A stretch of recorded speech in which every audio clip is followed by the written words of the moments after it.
The capital letter arrived on a Tuesday, which was significant because Seraphine's correspondence from the capital arrived on Mondays and Fridays, and had for the past 3 weeks without exception. A Tuesday letter, using the emergency routing, meant something had moved. He was at the main table when she came in from the study with it. She had read it already. She would have read it the moment she recognized the seal, and her expression was the expression she used when she had processed something completely and was ready to discuss it. She set the letter on the table. She said, "Commissioner Vere moved on Wednesday. The arrest was completed Thursday evening. The letter is 3 days old." He said, "The intelligence officer." She said, "Yes." A pause.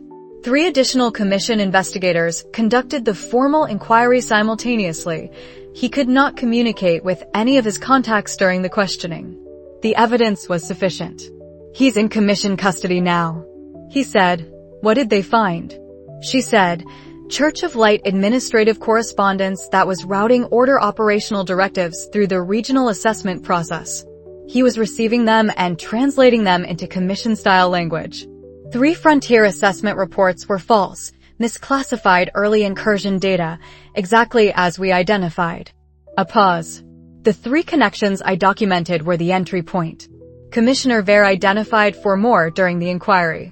He had been operating inside the commission for at least 2 years. He said, "What happens to the misclassified reports?" She said, "They go to the full commission." With the corrected documentation and the prisoner intelligence, the commission now has a complete chain. False assessment reports created a false picture of frontier readiness. The incursion proceeded on the basis of that false picture. The demon fighters were operating under false intelligence provided by order-connected human sources. The case is complete. She sat down at the table across from him.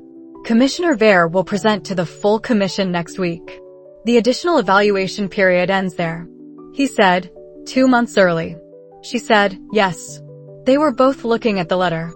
The pooled data from the morning's courier was on his side of the table. Her commission correspondence folder was on her side. The letter sat between them, which was where things generally sat when they were working through the same material from different angles. He said, the Capital Intelligence Officer, did he cooperate? She said, under inquiry. He gave them the routing structure. He didn't know who above him in the order received the translated reports. His contact was a go-between, same pattern as all the others. She folded her hands on the table. Commissioner Vere is following the go-between's trail now. He said, how far does it go? She said, into the Church of Light's regional hierarchy. High priest level, probably. We won't have a name in the commission record for months. She paused. But the frontier documentation is complete. What the commission can prove now is sufficient. He said, and the Crown Prince's angle. She said, the commission's mandate is the frontier incursion and the misclassification of the threat reports. The Crown Prince's coordination with the order is in the documentation I've built separately. Those go to the Noble Council separately from the commission case. She looked at him. Sequence matters. Commission report first, that establishes the order's operational presence in the frontier crisis. Noble Council engagement second, that connects the order to the succession. Each builds on the previous. He said, timeline for Noble Council. She said, March, if the commission moves in January. The royal transition will be happening in parallel. The king is declining. She said this in the register she used for things that were simply facts. The commission report provides the legal foundation for what happens at the Noble Council. He said, Kaelin. She said, still at Fort Aldemir. He's been building the Noble Council relationships I identified, the Northern Lords, the merchant-aligned houses. He's been careful. He said, good. He looked at the pooled data from the morning cycle. 3 days of Western approach quiet, the probing pattern had shifted south again, which was consistent with the adjustment he'd predicted after the major battle. The command structure on the demon side was regrouping. He had been tracking the adjustment for 2 weeks and had started to identify a different quality in the data, not probing exactly, but a maintained position that he didn't have a category for yet. He set that thought aside and returned to the letter. He said, you've been building this case for 6 years. She said, the commission piece specifically 8 months. He said, The 8 months were built on the 6 years. She looked at him. It was the assessment looking, but different. The looking that was not measuring him for usefulness, but noting something. She said, yes. He said, you'll be in the commission room when Berin presents. She said, formally, as royal envoy. The king's seal carries weight in that room. A pause. It will be the first time the commission has formally acknowledged that the frontier situation was deliberately engineered rather than naturally arising. He said, they know what they're acknowledging. She said, yes. Which is why it matters that they do it voluntarily, in their own process, under the weight of complete documentation. She looked at the letter again. He cannot claim they were pressured later. The case was built inside their own investigative framework. He said, your father would have recognized this approach. She was quiet for a moment. Then she said, he taught it to me. He did not pursue this. She had said it and it had been received. That was sufficient. Outside, the December frost had made the yard sharp and still. Gareth was running the morning training session with the garrison captains, his voice audible at intervals through the wall, the specific cadence of correction. The barony had a rhythm now, the intelligence pool cycle, the training sessions, the supply coordination, the commission correspondence, the night watch rotation. She reached across and pulled the morning pool data to her side of the table. She read through it, making her characteristic notes, 3 lines where he used one, more explicit about context, and pushed it back. She said, the Western approach data.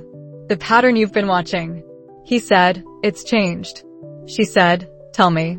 He said, for 2 weeks after the major battle, the probing was in the Western ridge breaks, small groups, feeling for weakness. That pattern stopped 7 days ago. What I'm seeing now is different. Held positions at specific intervals. Not probing, maintaining. Something is being assessed, not tested. She said, they're looking for something. He said, or confirming something they already identified. She said, the seal chain. He looked at her. She said, if the order's operation included pre-negotiated incursion routes, those routes would require specific gaps in the border seal. The major battle didn't happen where they expected, you moved the engagement point. But the underlying route didn't change. A pause. If they're holding positions at intervals rather than probing, they're maintaining observation of the route itself. He said, yes. She said, we should look at the seal anchor points along those routes. He said, I've been thinking about that for 3 days. She said, and? He said, tomorrow's night watch. I'm going to extend the Sovereign's Eye along the Western approach corridor and map the anchor points. She said, I'll be there. He said, yes. They returned to the morning's work. The commission letter went into her correspondence folder.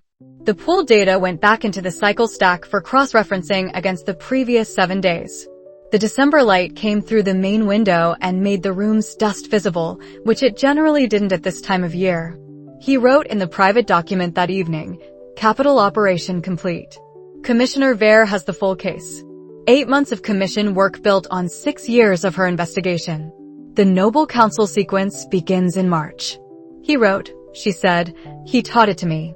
He closed the document. He looked at the pool data for the Western approach corridor one more time before going to the night watch. The held positions were still there. Something was being confirmed. He went to find out what. The Western approach corridor was 14 kilometers long at its southern reach, narrowing to 8 at the ridge break where the major battle had been fought. Kael had been walking its spatial signature with the Sovereign's Eye every few days since the battle, tracking the demon forces' redeployment, the held positions, the specific quality of maintained rather than probing observation. At 200 meters, the Eye gave him the southern end of the corridor in detail. To map its full length he had to move, which was what the night watch was for. She had come to the shift as she said she would, arriving from the direction of the main house rather than the study, which meant she had actually slept rather than working until the shift. He noted this without comment. She had been sleeping less than she should for the past week, and any night she managed more than 4 hours was a night the frontier operation went slightly better the next day. They walked south along the ridge above the corridor. The December cold was specific here, the particular cold of frost that had settled into the stone and would not lift until mid-morning, the kind that found every gap in clothing without announcing itself. The garrison sentries were on their rotation. The signal fires on the north and west positions were dark. He said, "I'm going to extend past the standard radius tonight." She said, "How far?" He said, "The anchor point in Berin's territory should be at approximately 11 kilometers. I need to push to 12 to have a clear read of it." She said, "At what cost?" He said, "Focus cost. I'll need both hands and my full attention." The perimeter coverage drops to the immediate area. The garrison rotation is the only early warning while I'm extended. She said, "I have the perimeter." He said, "Yes." She positioned herself at the ridge overlook, the specific placement of someone managing the watch correctly, and he turned his attention inward. The sovereign's eye was not extended like a hand reaching out. It was more like becoming aware of something he was already in contact with, attending to a signal that was already present but distant. At 200 meters, the eye was ambient and effortless. The Berinese nighttime wait was always present, a constant peripheral register. Extending past that radius required a different quality of attention, not effort exactly, but a kind of focused reception, the spatial field narrowing from broad ambient awareness to a directed channel. He moved it along the corridor's floor, tracking the terrain's aura signature. The frontier land had its own background signature, the specific weight of old stone and winter-dormant fields and water under frozen ground, the animal warmth of sleeping deer in the ridged trees. The demon forces held positions were distinct against this background. Deliberate stillness, contained aura, the particular spatial quality of people who were maintaining concealment consciously. He moved past them. At 6 kilometers, he found the first border seal anchor in Ashford territory. He had scanned it twice before.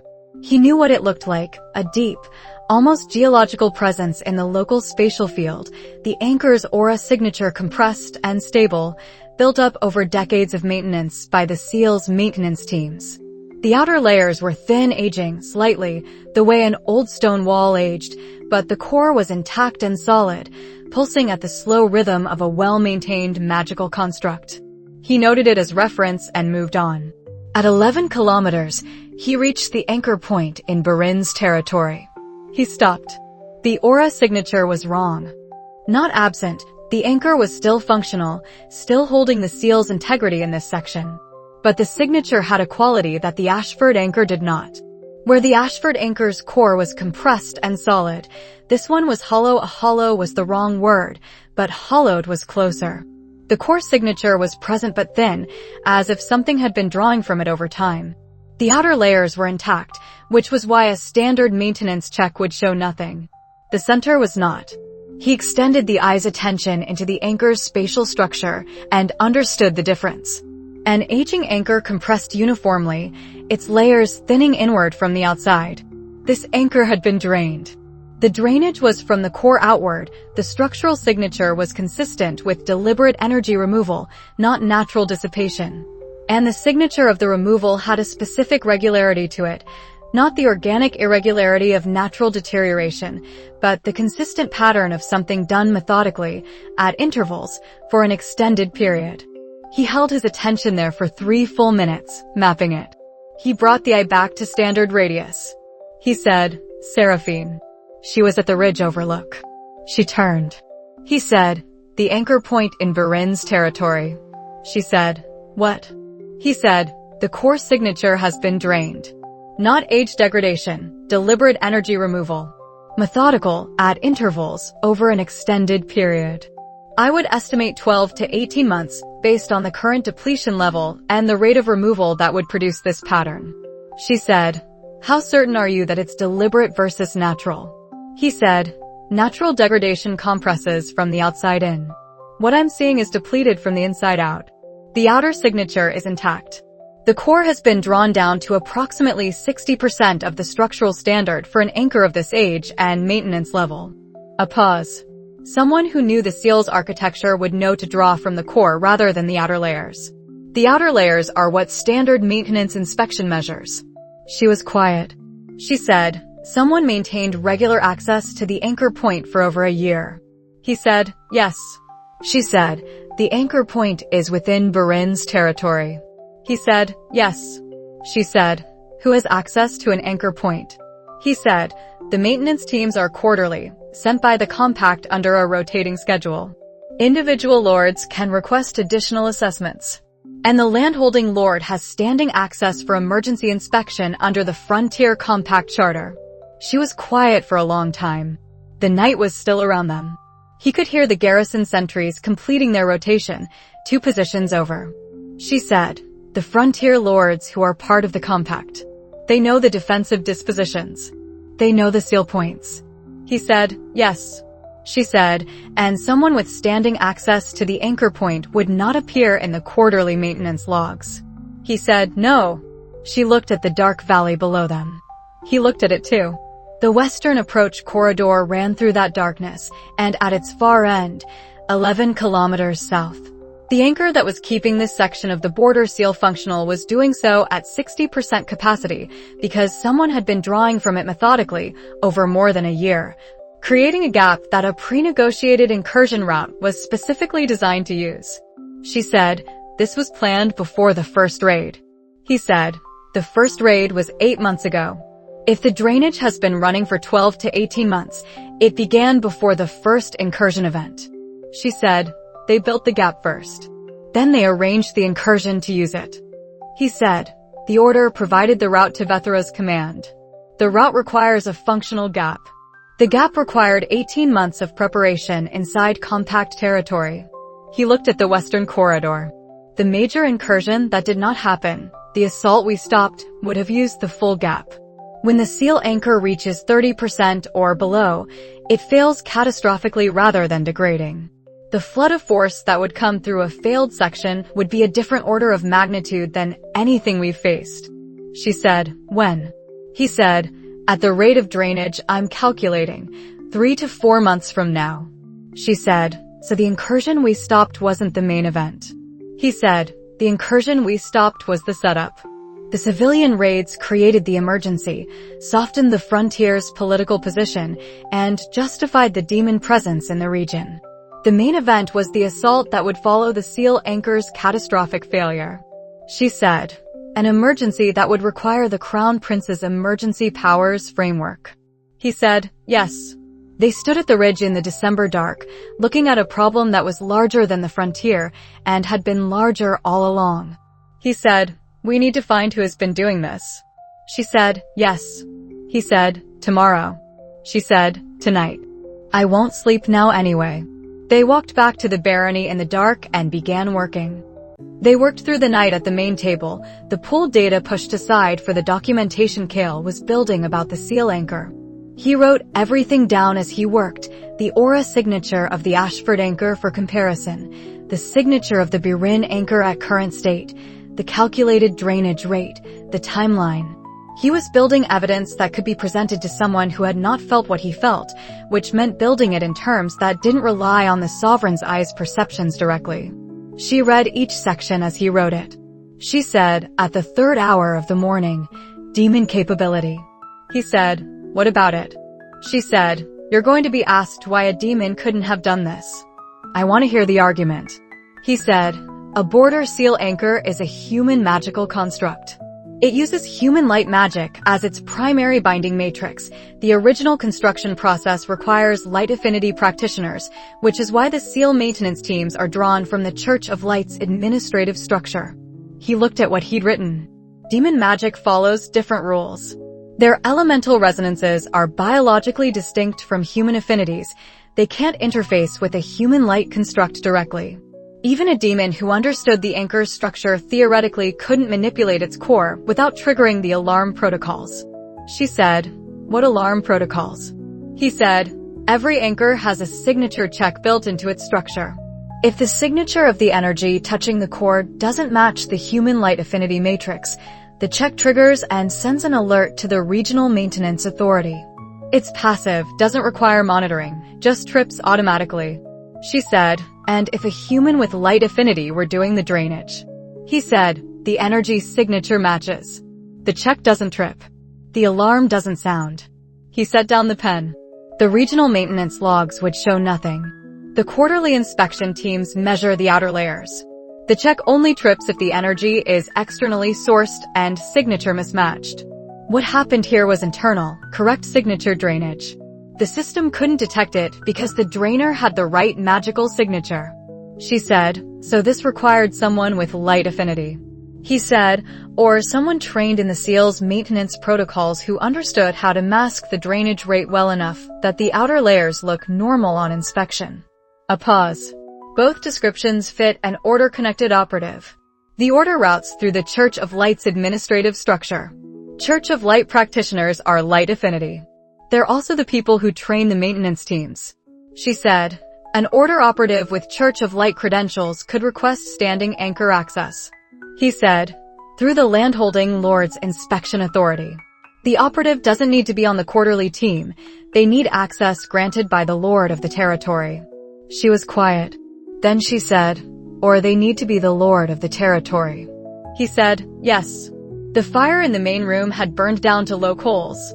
He added wood without interrupting the thread of what they were working through. She said, the compact lords. Walk me through access.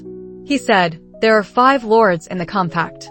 Brennan, Ketterly, Aldenvane, Lord Merrick, and Lord Berin.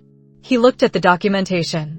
The anchor point in question is at a location 11 kilometers south along the western approach corridor.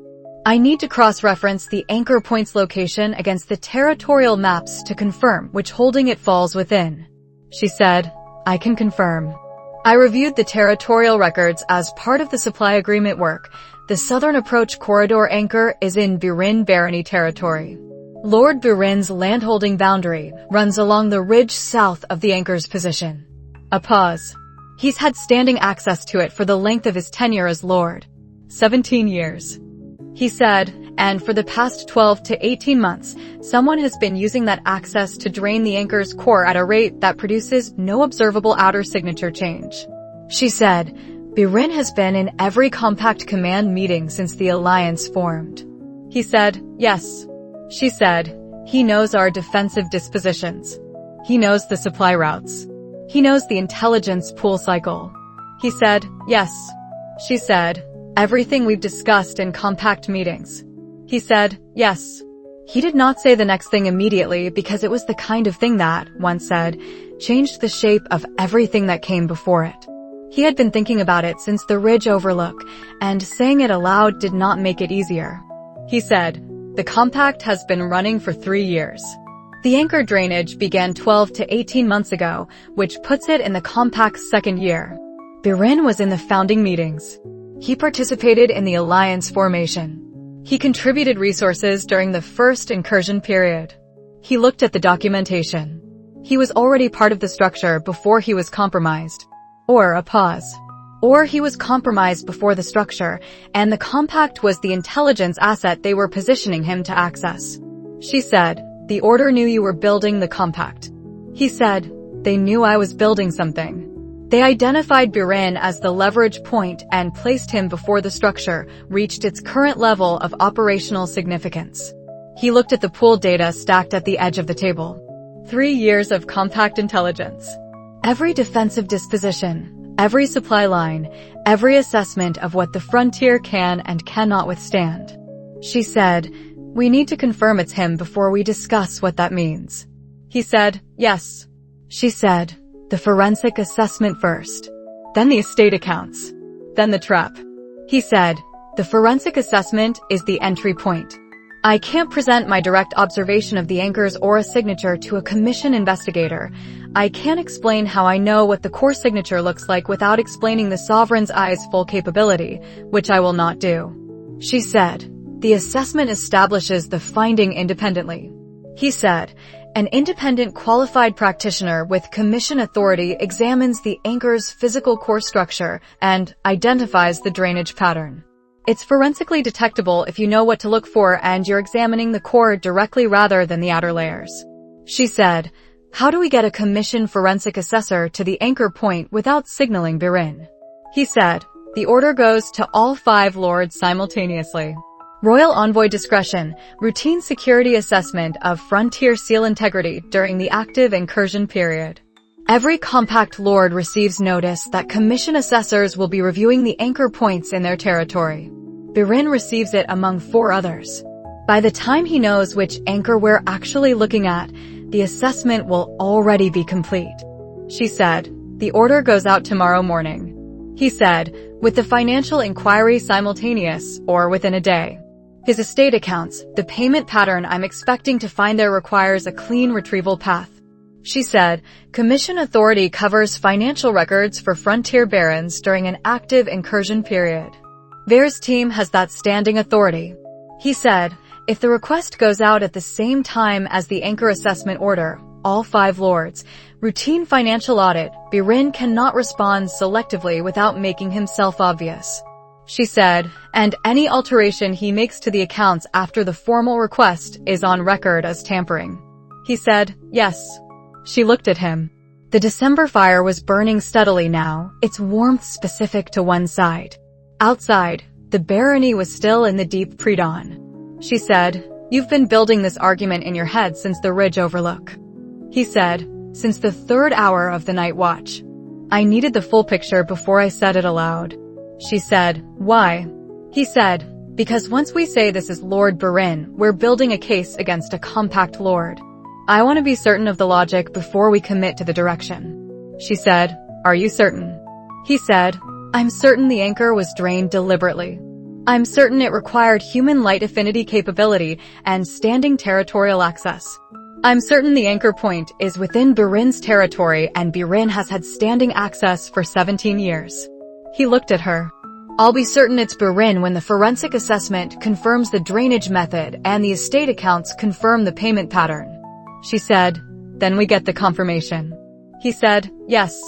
She drafted the assessment orders at the main table while he drafted the financial inquiry. They worked on opposite sides of the documentation, occasionally trading a phrase or a legal reference for precision. The pre-dawn light that came through the eastern window was barely distinguishable from the darkness when they finished. She sealed both sets of orders for the morning dispatch. He said, sleep 2 hours. She said, you also?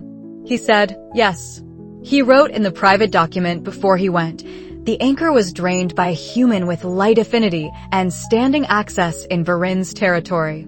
The elimination logic runs only one direction. We need the forensic confirmation. He wrote, 3 years of compact intelligence. He closed it. The commission assessor arrived on the 3rd day as Seraphine had promised. He was 52 years old, from the Commission's investigative branch, and carried credentials that identified him as a certified border seal specialist with 15 years of maintenance experience, not Church of Light, not compact affiliated. The specific neutrality of someone Commissioner Ver had chosen for exactly this task. The order Seraphine had sent to all 5 lords were identical: Royal Envoy discretionary security review of Frontier Seal anchor integrity during the active incursion period. Standard language. Each lord received a notice that an assessor would be visiting their territorial anchor point. Berin's notice had gone out the same morning as the others. The assessor spent 4 hours at the anchor point in Berin's territory. Kael did not accompany him. A command officer did not attend routine security reviews in person. Seraphine did not accompany him. He went with 2 commission investigators and returned with a written assessment and a sealed documentation packet. She read the assessment. She passed it to Kael. He read it. The assessor had identified what he called evidence of sustained, unauthorized energy extraction from the anchor's primary binding core. He noted that the outer signature was intact and would have presented as normal on standard inspection. He documented the depletion rate, which confirmed Kael's estimate, 12 to 18 months of active drainage. He noted that the drainage method required the drainer to have both light affinity and specific knowledge of the anchor's internal architecture. His conclusion: this was not natural degradation. This was deliberate sabotage.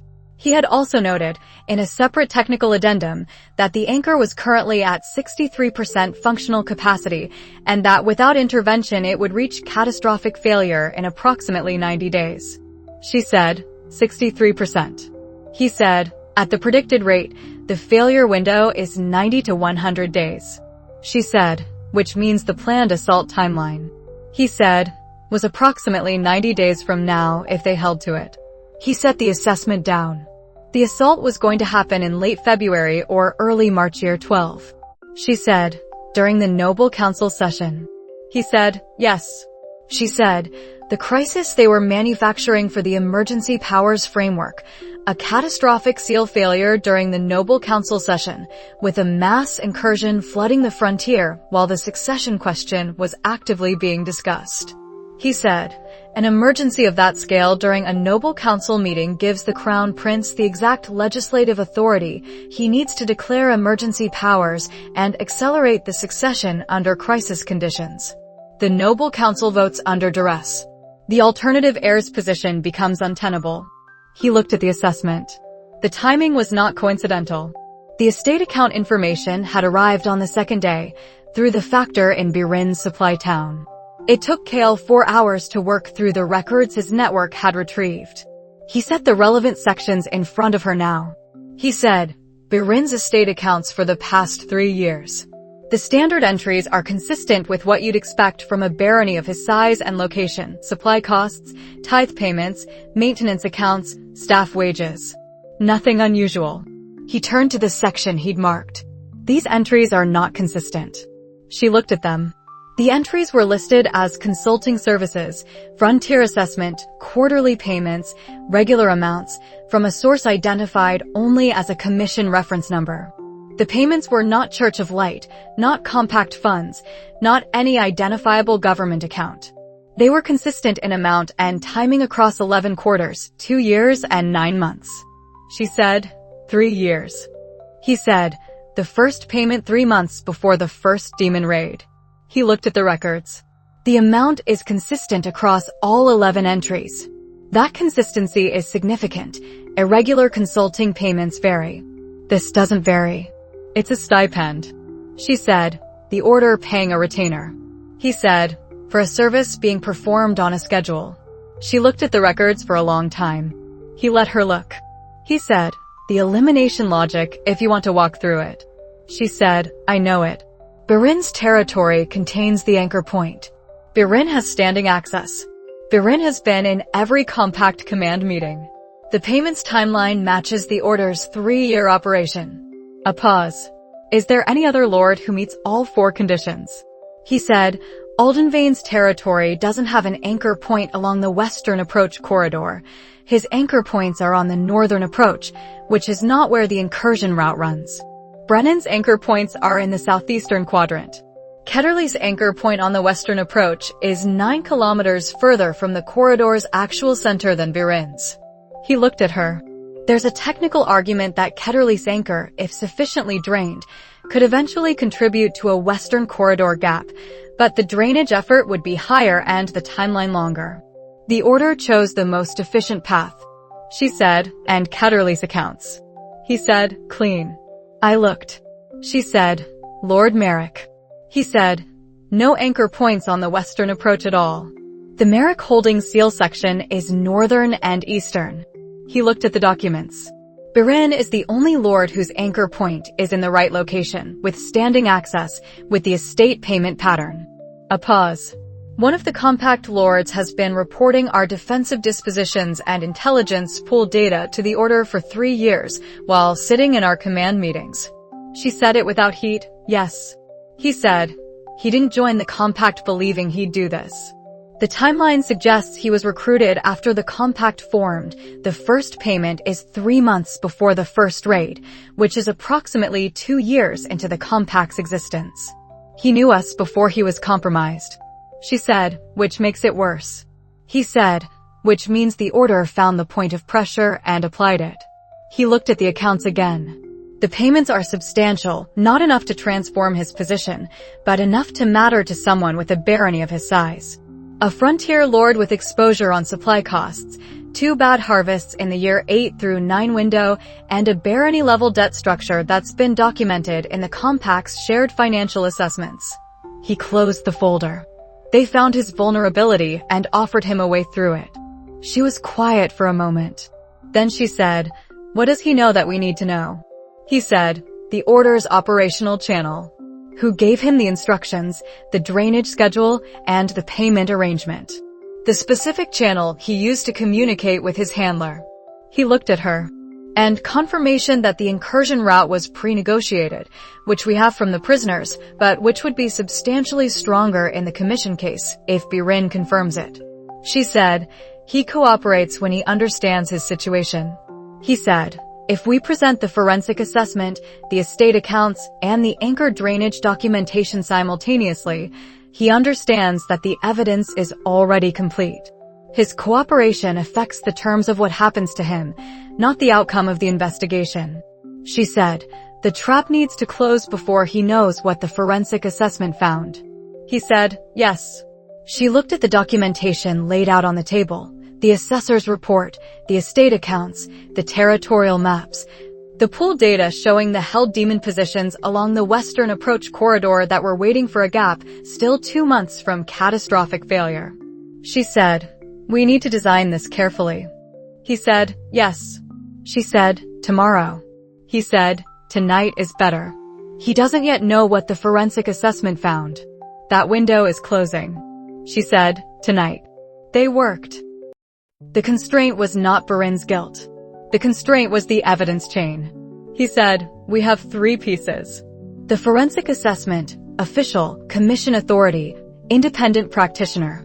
The estate accounts, retrieved through my network, which means they cannot be presented in their current form. And my direct observation of the anchor's aura signature, which cannot be presented at all. She said, 2 presentable pieces. The forensic assessment and the estate accounts need a legitimate retrieval path. He said, the Commission's investigative authority covers financial records for frontier barons during an active incursion period. Bear's team has that authority. She said, which means if the Commission requests Berin's accounts through proper channels, the retrieval is clean. He said, if Berin doesn't have time to alter them first. She was quiet, looking at what he'd written on the table. She had a habit when she was working through a problem of looking at the documentation rather than at him, not because the documentation was more useful, but because the looking allowed her to think without the social obligation of looking at the person she was thinking with. He understood this. He did the same thing. She said, he doesn't yet know the forensic assessment found anything specific. The assessor's visit looked routine, identical to the 4 other anchor assessments we sent out. He knows we reviewed his anchor. He doesn't know we have a detailed technical finding. He said, unless he's examined the anchor himself since the assessment and noticed the forensic markers. She said, would he know what to look for? He said, probably not. The drainage technique requires someone who knows the anchor's internal architecture. Berin has standing access, but not technical training. He provided access, but the actual drainage would have been performed by the order's practitioner. He may not know what forensic markers look like.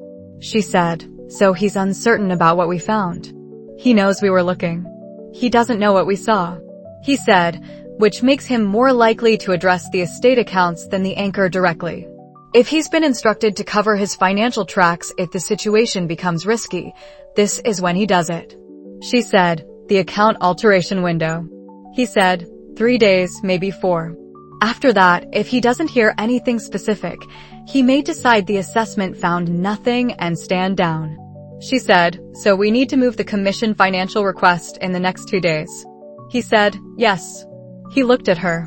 The request goes out under your Royal Envoy authority, routine incursion period financial audit of frontier compact lords, standard for assessing supply burden and requesting additional crown resources.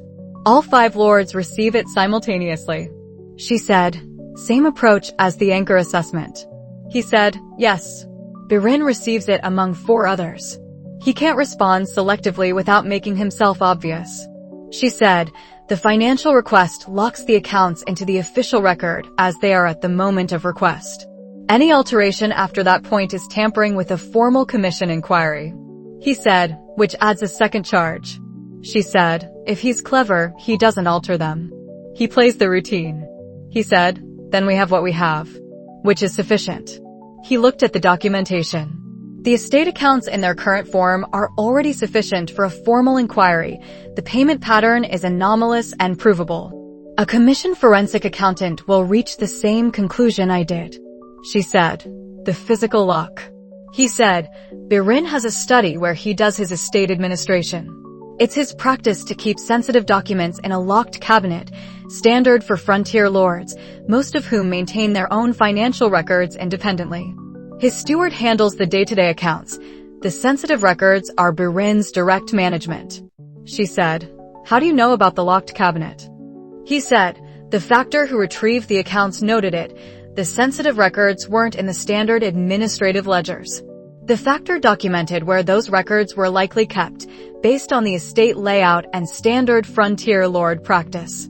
She said, "His steward," he said, "has been keeping the administrative accounts for 11 years. He knows the estate's financial structure. He's not complicit. The payments are described in the records as consulting fees, routine. He may not know what they're for." He looked at her. A commission investigator who interviews the steward with the right questions, specifically, "Do you know where the lord keeps his private financial correspondence?" will get a complete answer. The steward will want to be helpful. She said, "As opposed to an interrogation." He said, "As opposed to an interrogation." He looked at the territorial map. Seraphine. The arrest cannot look like a demonstration of everything we know. It needs to look like the investigation found what any competent investigation would find. She said, "Protecting the sovereign's eye." He said, "Protecting the intelligence capability. If the order knows I can read a border seal anchor's internal signature at 11 kilometers through spatial perception, they adjust every operation that involves a physical anchor point anywhere I might be stationed." She said, "Agreed." A pause. The forensic assessment establishes the anchor finding independently. The commission financial request establishes the account finding independently. The steward interview establishes the cabinet. None of it requires your direct observation. He said, "The only thing I've contributed that doesn't have a cover explanation is identifying which anchor to look at." She said, "Which I provided a cover explanation for in the notification letters. Royal Envoy discretionary review of frontier seal integrity. All anchor points in the Eastern Compact's territory assessed." "We assessed all of them," he said, "including Berin's." She said, "Including Berin's." She looked at him. "You thought about this before you told me." He said, "I thought about the evidence chain when I identified the signature. The observation had to be separated from the formal investigation from the beginning." She said, "You think like a barrister." He said, "I think like someone who has been building cases that need to be presented to other people for a long time." She looked at him with the looking that was not assessment. Then she looked back at the map. She said, "The arrest itself." He said, "Royal Envoy authority makes it legal. A commission investigator as the formal instrument." He looked at the documentation. "He doesn't fight. He's not a warrior. He's a frontier lord who made a decision 3 years ago under financial pressure and has been managing the consequences ever since. When he's faced with the evidence, he'll cooperate because cooperating is the better path." She said, "You're fairly certain about that?" He said, "I've been watching him in compact meetings for 3 years. He's careful, not brave. Brave would have refused the order's offer in the first place." She said, "Or reported it." He said, "Or reported it." He looked at the map. He didn't report it because the offer solved a problem and he convinced himself the consequences were manageable. That's the specific reasoning of someone who cooperates when the consequences become unmanageable by other means. She was quiet for a moment. She said, "I'll conduct the arrest." He said, "I know." She said, "You'll be there." He said, "Yes." She looked at him, and he looked at her, and there was a moment where neither of them said anything that needed to be said, which was the quality their working relationship had taken on since she arrived. The specific efficiency of two people who had already said the thing that mattered and did not need to repeat it. She said, "Financial request out tomorrow morning. Arrest in 4 days." He said, "Yes." She closed the folders and stacked them. He said after a moment, "You should sleep." She said, "We both should." He said, "Yes." She went to her room. He went to the main table and wrote in the private document, "The trap is designed." For days. He looked at what he'd written. He closed it. He sat in the quiet main room of the barony for a few minutes, looking at the documentation. The morning pooled data cycle would reset in 3 hours. He went to bed. The Berin barony was a 4-hour ride south and east of Ashford, far enough to require an overnight if the timing didn't cooperate, close enough to do in a day if they left before dawn. They left before dawn. Seraphine rode in the formal traveling arrangement of a royal envoy making an official visit. Herself, 2 commission investigators from the team Commissioner Berin had assigned to her, and Kael as compact representative, which gave him standing to be present at anything the royal envoy conducted in compact territory. For garrison escorts under the pretense of frontier security protocol. Nothing about the party signaled an arrest. Lord Berin had received formal notice the previous evening. Royal envoy scheduled arrival for a routine security review of frontier defense coordination.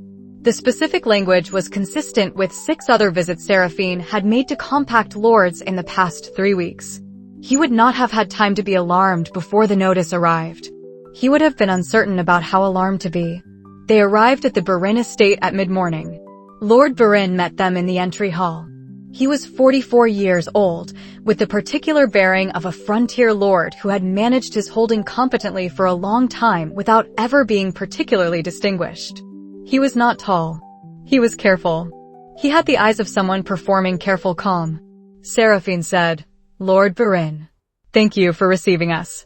He said, "Lady Voss." Lord Ashford. He looked at the commission investigators. "I was told this was a routine coordination review." She said, "That's correct. I'd like to speak with your estate steward first, and then we'll have a brief meeting with you directly." He said, "Of course." The steward was a man of 61 named Aldrich, the kind of steward who had been at his position long enough to have opinions about everything and the good judgment to keep most of them to himself. He was helpful in the way of someone who was proud of his records and wanted them to be understood correctly. He answered the commission investigators' questions about estate financial administration with the thoroughness of a man who had never had occasion to conceal anything and assumed no one had occasion to conceal things around him. The investigator asked, at the appropriate point in the interview, whether the Lord kept any private financial correspondence separate from the administrative ledgers. Aldrich said, "Yes. The Lord manages his personal correspondence in the study. There's a locked cabinet, standard practice, nothing unusual. All frontier lords I've encountered keep sensitive documents separately." He paused. "I don't have access to it. The Lord manages it himself." The investigator noted this. They went to the study. Berin was already there. He had been waiting, the specific quality of someone who had spent an hour deciding whether to run, stay, or destroy something, and had settled on staying because running made guilt obvious, and he was still uncertain what they actually knew. Seraphine said, "Lord Berin, I'm going to ask you to remain seated." She took the chair across from his desk. Kael stood near the door, not blocking it, just present. The 2 commission investigators positioned themselves in the room. She set the forensic assessment on the desk in front of him.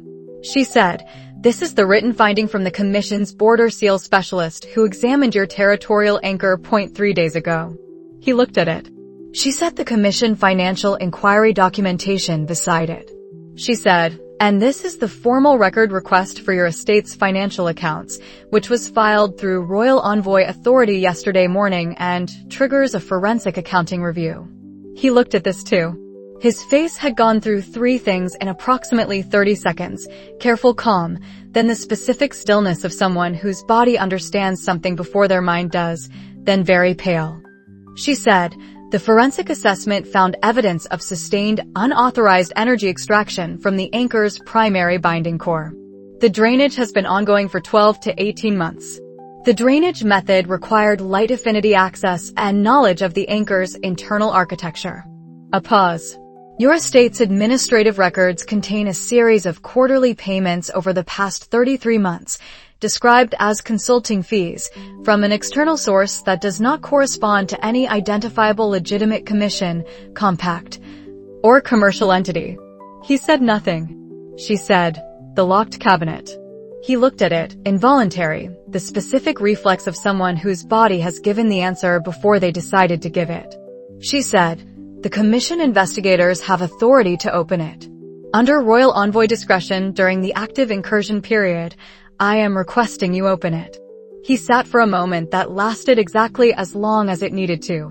Then he opened the drawer in his desk, took out the key, and set it on the desk without looking at anyone.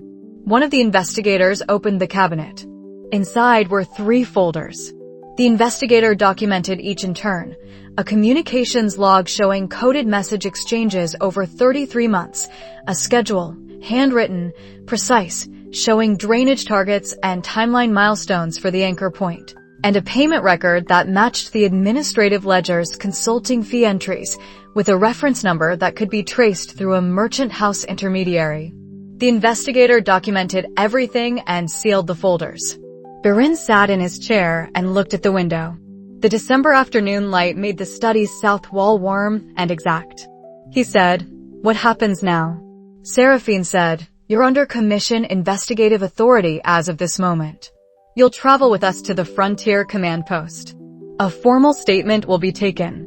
Your cooperation with the investigation will be noted in the commission record and will affect the terms of the proceeding." He said, "My family." She said, "Your family is not under investigation. Your estate will be placed under temporary administration pending the commission's ruling. Your household will be informed that you are cooperating with the commission on a frontier security matter." He said, Not arrested." She said, "Placed under commission investigative authority. The formal charge determination is the commission's role." He closed his eyes. When he opened them, he was looking at the window again, not at either of them. He said, "I'll cooperate." She said, "Yes." They rode back to Ashford in the specific quiet of a completed operation. Berin was in the middle of the party, between the 2 commission investigators. He did not attempt conversation. He looked at the frontier road and the December sky and the landscape he had been lord of for 17 years, and he did not say anything. Kael said nothing until they were back at the barony and Berin had been settled in a secure room under commission authority. Then he said, "How many compact meetings?" She said, 37, from the formation of the compact through last week's briefing. He said, "He knew everything we discussed." She said, "Yes." He looked at the barony yard, where Gareth was running the garrison training and the December morning had turned cold and clear. He said, "The other 4 lords will have to be told. Not the full details, not yet. But the compact has a traitor in its record." She said, after the commission statement, "We have the information first." He said, "Yes." She said, "Kill." She waited until he looked at her. "The compact holds. 4 lords out of 5. The structure is intact." He said, "Yes." A pause. 4 lords out of 5 is not a small thing. She said, "No." He said, "And the information he carries is about to become ours." She said, "I know." She looked at the secure room's window. "We get it tonight." He said, "Yes." He wrote in the private document before the interview, "Lord Berin of the Berin barony has been placed under commission authority. He will cooperate. The anchor point damage will be repaired. The intelligence operation he was running for the order is over." He wrote, 37 compact meetings. He closed it and went to hear what Berin knew. The formal interview was conducted in the secure room with a commission investigator present and transcribing, which was Seraphine's choice. The full transcript would go to Commissioner Vere's archive, which meant everything Berin said was recorded under official authority and could not be disputed later. She conducted the interview. Kael listened.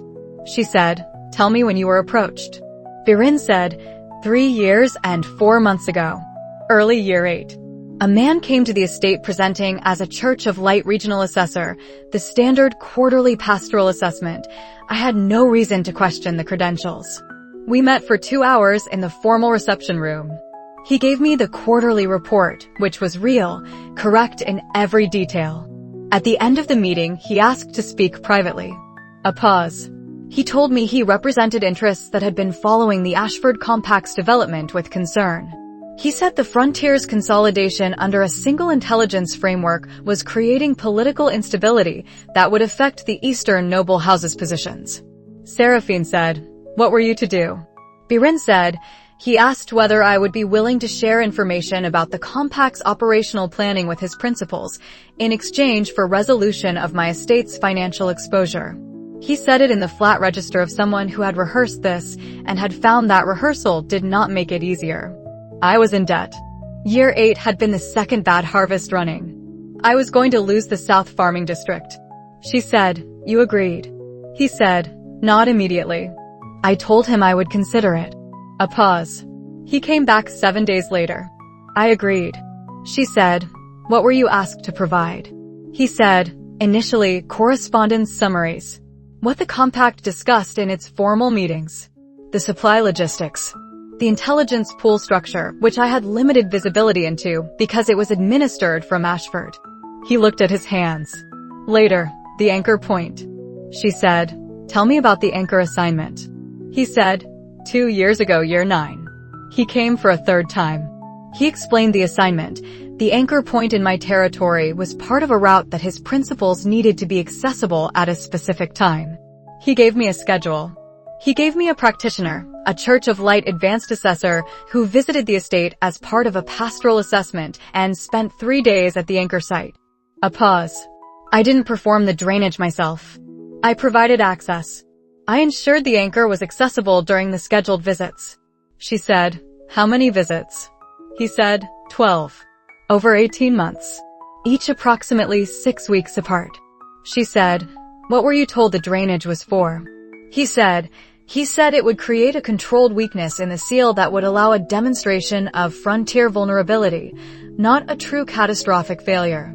A visible weakness that would justify additional military resources being routed through the Crown's emergency response framework.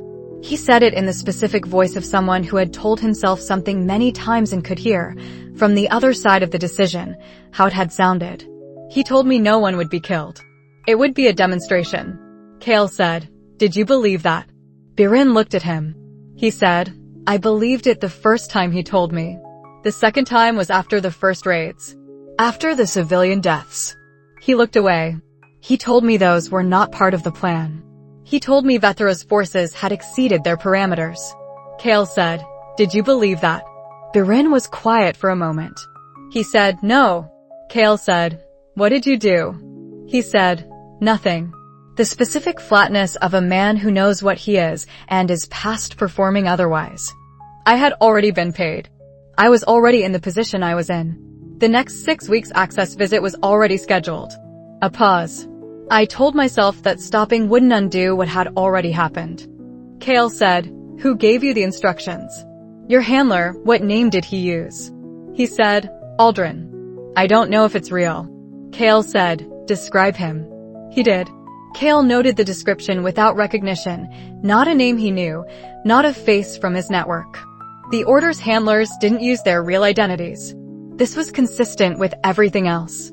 Kael said, "The practitioner who performed the drainage, the church assessor. Same person each visit." He said, "The same assessor each time." He introduced himself as Brother Voss, clearly a church name, not a real one. He paused. He was approximately 40 years old, light affinity at advanced practitioner level. Brown hair. He was left-handed. He worked left-handed at the anchor point. Kael noted this. She said, "The schedule he gave you for the drainage, did it include an end date?" He said, "A target state." The anchor was supposed to reach what he called access threshold by the first week of March year 12. He said after that date the access would be complete and no further visits would be required. Kael said, "Did he tell you what would happen after the access threshold was reached?" He said the demonstration would occur. A visible seal weakness. He said it would be managed. A pause. He didn't tell me the scale. Kael said, "The incursion route." "Your handler, did he describe what would be using the gap?" He said, "Not explicitly." He said the principals had assets that would demonstrate through the gap. He never used the word demon directly. He looked at Kael. He didn't need to. Seraphine said, "The payment routing. The commission reference number in your accounts, what does it trace to?" He said, "I don't know." The payments arrived through a merchant house intermediary. I was given a name, Herrenfeld Trading, based in the Southern Capital District. I never interacted with it directly. She noted this and would give it to Commissioner Vere's team. She said, "Is there anything else you can tell us?" He was quiet for a moment. He said, "Before the major battle, 2 weeks before, my handler sent an urgent message. He wanted me to confirm a specific piece of intelligence. The compact's prepositioned garrison distribution for the western approach corridor. Kael said, "What did you tell him?" He said, "The disposition from the briefing on the 12th, which was the disposition that was in effect until he stopped."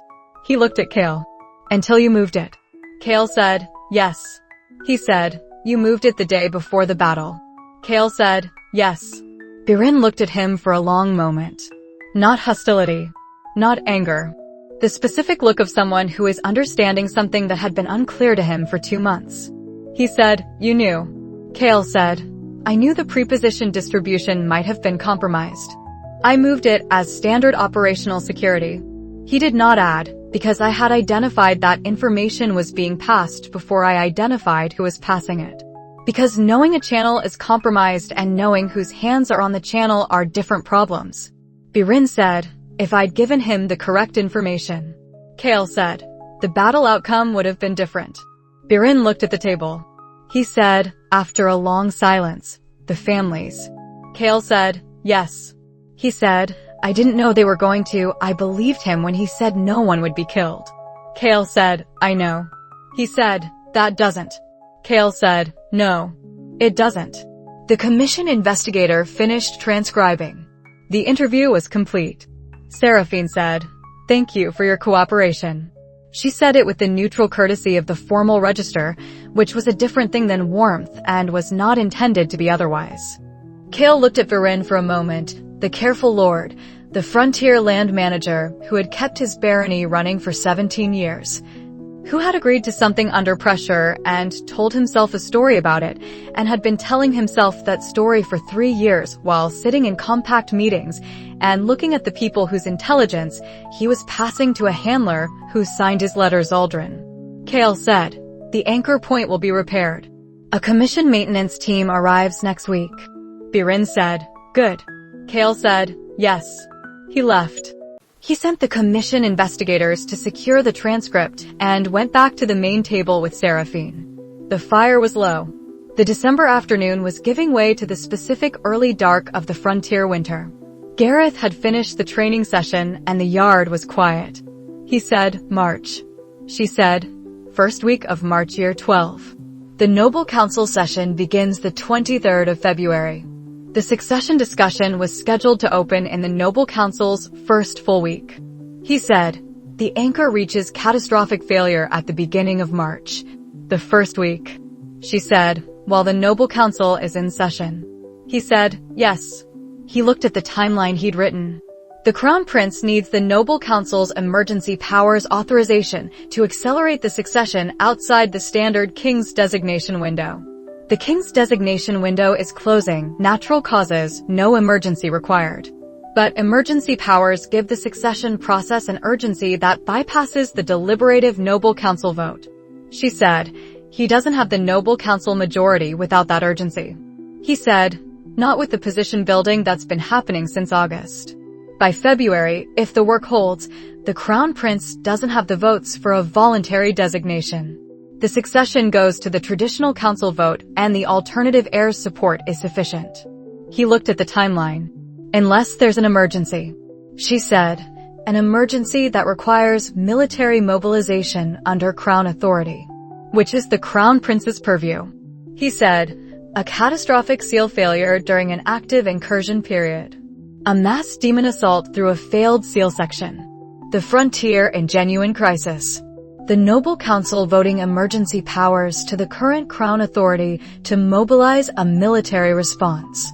She said, "Emergency powers that would include accelerated succession as part of the crisis management." He said, "Yes." He set down the pen. The raids were the setup. The civilian deaths in the raid phase created the emergency atmosphere. The major battle we stopped was supposed to be the escalating evidence that the frontier was overwhelmed. The seal anchor failure in March would have been the catastrophic event that triggered emergency mobilization. She said, "And if we hadn't stopped the major battle," he said, "the frontier would have taken serious casualties. The narrative would have been, the existing compact framework is inadequate, the frontier is collapsing, the Crown needs emergency authority to respond."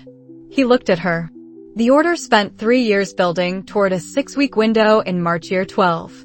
She was quiet. She said, "The families in the raid phase." He said, "Yes." She said, "The people who died in those civilian settlements." He said, "They died because someone needed the frontier to look like a genuine crisis." The raids created that picture. The demon fighters who conducted those raids were given false intelligence about the targets. They believed they were hitting military positions. The civilians who died were killed by demon fighters acting under false information that human sources provided to the demon command. He looked at the table. The order needed the emergency. The frontier families were the instrument. She was quiet for a long time. He let her be quiet. She said, "I'm going to write this up. Every piece of it. The full chain." He said, "Yes." She said, "The Noble Council brief will have the commission case as the foundation, the misclassified reports, the human-directed incursion, the false target intelligence. And then the strategic layer, why it was done. The succession play. The emergency powers framework." She looked at him. "The designated heir needs to know this." He said, "When?" She said, "As soon as we have the full documentation. Not through the Noble Council, directly. He needs to understand the full shape of what he's walking into." He said, "The designation window." She said, "Approximately 2 months remaining. The king is declining. If the king names his designation before the crown prince can trigger the emergency powers framework, the succession is settled in the traditional process." He said, "The order knows the window is closing." The March timeline was calibrated to preempt a clean designation. She said, "Yes." She looked at the documentation. If the king names the right heir before March, the emergency powers framework has no succession crisis to exploit. It can create a military crisis, but without the succession uncertainty, the Noble Council's emergency powers authorization doesn't do what the order needs it to do. He said, "Which means the designation is now strategically critical." She said, "I need to go to the capital." He said, "Not yet." She said, "Kael." He said, "Beth."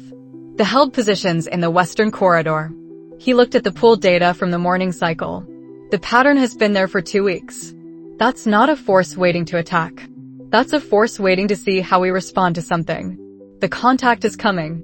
She said, "You know this." He said, "The specific quality of maintained observation rather than tactical positioning. Someone on the demon side is watching our perimeter management and waiting to be acknowledged." A pause. A few days. After the contact, the full picture, complete, goes to both the Noble Council documentation and directly to the person who needs to know what he's walking into. She said, "All right." She looked at the documentation on the table. All of it. The Berin case, the commission findings, the capital intelligence officer arrest, the prisoner intelligence, the false target records, the anchor assessment. 3 years of work converging at a single point in March year 12, where someone had intended to use the frontier as the instrument of a succession play. She said, "The people who made this decision," he said, "are still in position." She said, "Yes." He said, "Not for much longer." She said, "That's not." He said, "No, it isn't." He looked at the table. "But it's the beginning of the conditions under which it can become something." She said, "A kingdom where the right thing is survivable." He said, "Yes." She said, "One document at a time." He said, "Yes."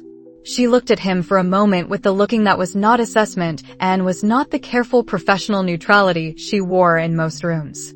The looking that had been there since she arrived and that he had been noting and filing and not examining.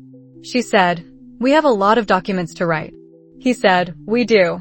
She said, "Tomorrow." He said, "Tomorrow." He wrote in the private document that night, the purpose of the incursion was a succession play. The families in the raid phase died for it. The order needed the frontier to look ungovernable, and the frontier was not ungovernable. It was functional and coordinated, and it stopped the major battle 9 days in advance. He wrote, "The answer to why we built what we built is in that fact." He wrote, "She knows this. She said it first." He closed it. Outside, the December night had fully settled over the frontier. The pool data cycle would reset at dawn. The western approach corridor was dark, and at its southern end, 11 kilometers away, the held positions maintained their patient observation. Something was waiting to make itself known. He had been waiting for it too. The sentry report arrived at the 4th hour past midday. One demon, southern perimeter, white banner on a spear. He was at the main table reviewing the Berin documentation when the garrison captain came in. He read the report. He set it down. He said, "Single." The captain said, "Yes, my lord." Alone. Standing approximately 40 meters from the perimeter line. "It hasn't moved in 20 minutes. He said, "What flag exactly?" The captain said, "White cloth on a spear shaft. Vertical, holding it up. Not waving it. Just holding it up." He said, "Show me." The captain led him to the southern perimeter's elevated observation position. The sovereigns I had already confirmed what the report described. One demon, gold equivalent aura signature alone, holding a position 40 meters from the perimeter line with a white cloth elevated on a spear. No force within the eye's full 200-meter radius. The perimeter line to the east was clear. The perimeter to the west was clear. Genuinely alone. He looked at the demon with his actual vision from the observation position. The demon was tall, taller than human standard, the specific proportions of a Keth domain fighter that he had read about in the prisoner accounts, but not encountered directly.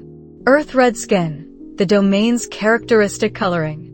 Composed, not tense, not demonstrating hostility, just standing. The white flag was held the way someone holds something when they intend to hold it for as long as is necessary. He said to the captain, "The banner protocol. The white flag signal in the frontier context." The captain said, "It's a ceasefire request, technically. Human frontier doctrine. We use it when we need to retrieve wounded from a field or communicate across a line of engagement. It's not, a demon has never used it." He said, "But it is a recognized gesture." The captain said, "Yes. If both sides honor it, the banner means no attack while it's displayed." He said, "Has it moved aggressively since it arrived?" The captain said, "No. Just standing." He said, "Honor it. No one fires on it. Maintain observation. I'll be at the perimeter in 20 minutes. He went to find Seraphine. She was in the study. He said, "The champion is here." She looked up. She said, "Now." He said, "Alone. White flag. Southern perimeter." She stood. She said, "You're going to meet it." He said, "Yes." She said, "I'm coming." He said, "Yes." They were at the southern perimeter in 15 minutes. The garrison had maintained position and the demon had not moved. It was watching the perimeter with the patient quality of something that had decided to wait and was comfortable waiting indefinitely. He stood at the perimeter line and looked at the demon across 40 meters of frost-gray frontier ground. Gold equivalent aura. He could feel it without the eye's specificity, the specific weight of a power level that matched his own. Neither threatening nor restrained. Simply present. He said to Seraphine, quietly, language. She said, "Trade standard." It chose a human gesture. "It'll have trade standard." He stepped out from the perimeter line. He stopped 10 meters forward. He waited. The demon lowered the white banner slowly, deliberately, and planted the spear shaft in the frozen ground. The gesture read, "I am not going to move the weapon." It then looked at him. He said, in trade standard, "I'm the commanding officer." The demon said, also in trade standard, careful, deliberate, with a precision that indicated a person using a language below their usual register, "I know." He said, "You're from the Keth domain." The demon said, "Yes." He said, "You want to talk?" The demon said, "I want to talk to you specifically. Not the lords. Not the compact collectively. You." He said, "Why?" The demon looked at him with the assessment of someone deciding whether what they're looking at is worth what they're risking. Not a combat assessment, something different. It said, "Because you stopped the battle before it became a war. Because you took prisoners and kept them alive and sent someone who spoke trade language. Because the prisoners we got back," a pause, said, "you asked questions and listened to the answers." He said, "You got them back." It said, 3 weeks ago. Through the corridor south of here. Your people left them at the perimeter line." He said, "Yes." He had arranged that the prisoner release through the corridor the demon force had been using once the intelligence documentation was complete.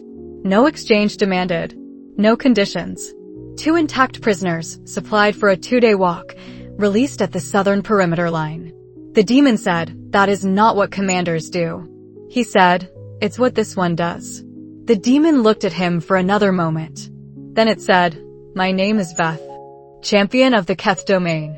Lord Keth has sent me to speak with you." He said, "What does Lord Keth want?" Veth said, "Lord Keth wants the incursion to stop. It is not Lord Keth's incursion." He said, "I know." Veth looked at him, the assessment going again, something recalibrating. It said, "You know." He said, "I have documentation from 2 sources, 1 demon and 1 human, establishing that Demon Lord Vethera is operating outside the Demon Emperor's council authority at the direction of human allies. The council was not consulted. Other demon lords are not involved." Veth was quiet for a moment. Then it said, "You've spoken to our people." He said, "The 2 intact survivors of the major battle. 7 mornings of conversation. I have their account documented in full." Veth said, "And you believe them?" He said, "I tested their account against every piece of intelligence I had access to and found no inconsistency. I believe what is supported by evidence. Their account is supported." Veth looked at him with the specific expression of someone who is revising a significant assumption about the situation they've walked into. It said, "Lord Keth was told you were an unusual human commander." He said, "She was told correctly." Veth said, "She was told you were 16 years old." He said, "Yes." Veth said, "That also appears to be correct." It said this in the dry register of someone who has found that accuracy, while admirable in principle, is occasionally unsettling in practice. He said, "Come in from the cold. We have a place to talk." Veth looked at the perimeter, then at him. It said, "You are inviting a gold-equivalent demon champion into your command post." He said, "I'm inviting someone who came under a white flag, alone, and stood in the frost for 40 minutes waiting for someone to honor it." He looked at the demon. "Yes." Veth was quiet for a moment. It looked at Seraphine, the full looking of someone doing a complete assessment. She looked back with the professional neutrality she wore in new rooms. Veth looked back at Kael. It said, "You are either very confident or very strange." He said, "Probably both." Veth said, "Probably." It picked up the spear with the white flag and handed it to the nearest garrison sentry with the specific careful gesture of someone placing something into safekeeping, demonstrating, precisely, that it understood what the gesture of offering the weapon would mean and was making it deliberately. Then it said, "Lead." He led. Seraphine fell into place at his right shoulder without a word, which was where she had been every time they had walked into a room together over the past 3 weeks. He was aware of this without turning. The garrison captain and 2 soldiers followed at a distance that was close enough to be relevant and far enough to be respectful. The December afternoon was clear and cold. The frost on the Berin yard caught the low light and made each blade of dormant grass exact. Gareth was at the far end of the yard, watching. He had the specific stillness of someone who had assessed the situation in approximately 3 seconds and had decided to wait. He would need to speak with Gareth this evening. But first, the conversation that the held positions in the western corridor had been building toward for 2 weeks, and the information that Lord Keth of the Keth domain had sent her champion across the frontier to deliver. The room Kael chose was the secondary meeting room, not the study, which contained too much documentation, not the main table, which was too open, the small room off the main hall where the garrison captains held their sub-command briefings. Stone walls, 2 windows, a table with 4 chairs. He put Veth across the table from himself. Seraphine sat at the table's end. The commission investigators were not present. 2 garrison soldiers stood outside the door. Veth sat with the specific quality of someone who had assessed the room in approximately 2 seconds and had decided it was acceptable. It looked at the table, looked at Seraphine, looked at Kael. It said, "You brought a witness." He said, "She's royal envoy. Everything I do in an official capacity, she witnesses." Veth said, "Is this official?" He said, "It will be." Veth looked at Seraphine. Seraphine looked back with the expression she used when she was being professionally neutral, which was, in practice, the expression she used most often in rooms with people she didn't know yet. Veth said to Seraphine, "You don't look like a frontier lord." She said, "I'm not." Veth said, "Good." It looked back at Kael. "What do you already know? Tell me what you know and I'll tell you what's wrong with it." He said, Demon Lord Vethera initiated the frontier incursions independently, without Demon Emperor Council authorization. The stated rationale, increasing human military pressure on border seal points, was false, constructed by human sources embedded in Vethera's command structure. Those human sources provided false target intelligence to Vethera's raid groups, which resulted in demon fighters attacking civilian settlements believing they were attacking military positions. The Order of Eternal Stars is connected to the human sources. The Keth domain is not involved in the incursion and wants it stopped. Veth was quiet for a moment. It said, "You know about the Order." He said, "I know about it." Veth said, "How?" He said, 3 years of investigation. Veth said, "The Council." A pause. The Demon Emperor's Council was not consulted. You have this correct. Vethera presented the incursion to her own force as a preemptive action within her domain's authority, and a domain lord has considerable latitude in responding to threats to its territory. She argued that the human military pressure on the seal points was a threat. She didn't consult the council because she knew the council would not have agreed. He said, "The human sources fabricated the threat." Veth said, "Yes. The human sources, your order, embedded their representatives in Vethera's intelligence structure approximately 3 years ago. They offered her a specific picture of the human military situation. Vethera is..." A pause, searching for the word in trade standard, a commander who prefers action to waiting. She was given a pretext that aligned with her existing orientation. She didn't examine it carefully. He said, "The demon fighters who conducted the civilian raids." Veth said, "Some of them knew the target descriptions were wrong." You have this from your prisoners. He said, "Yes." Veth said, "Those fighters raised it through their command structure." Vethera's response was to have the dissent managed. The dry register was more pronounced here. Managed means the fighters who raised the question were reassigned to non-raid operations. They weren't punished.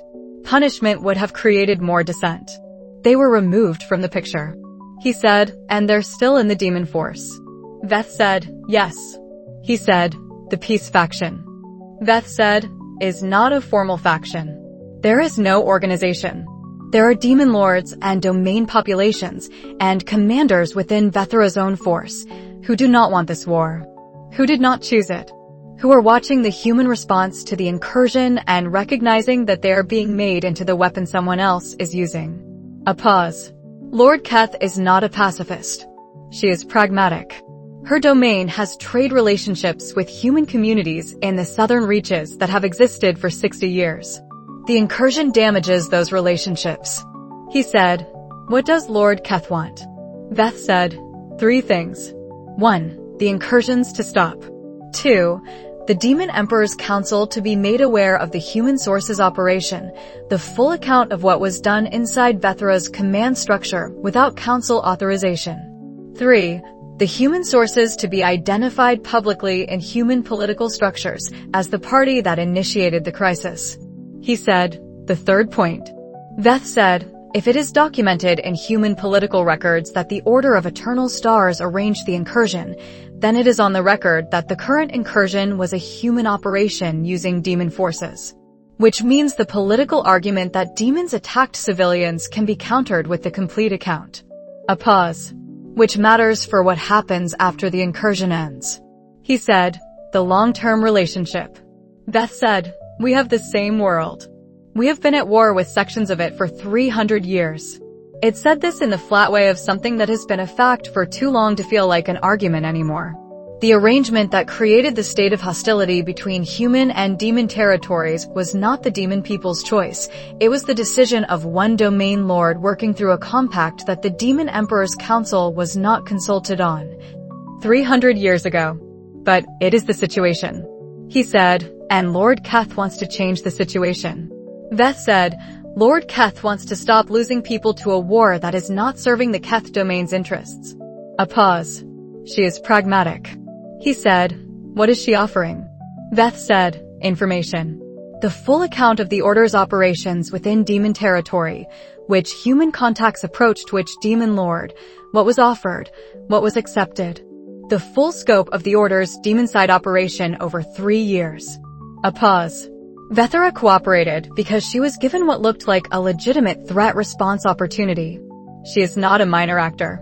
Other demon lords were also approached by the Order, most refused, but some of the refusal conversations included details about what the Order was proposing that Vethera was never told. He said, you have access to that. Veth said, some of it. Lord Keth has contacts in 3 other domain networks. The picture is not complete, but it is substantially more complete than what you have now. He looked at Veth.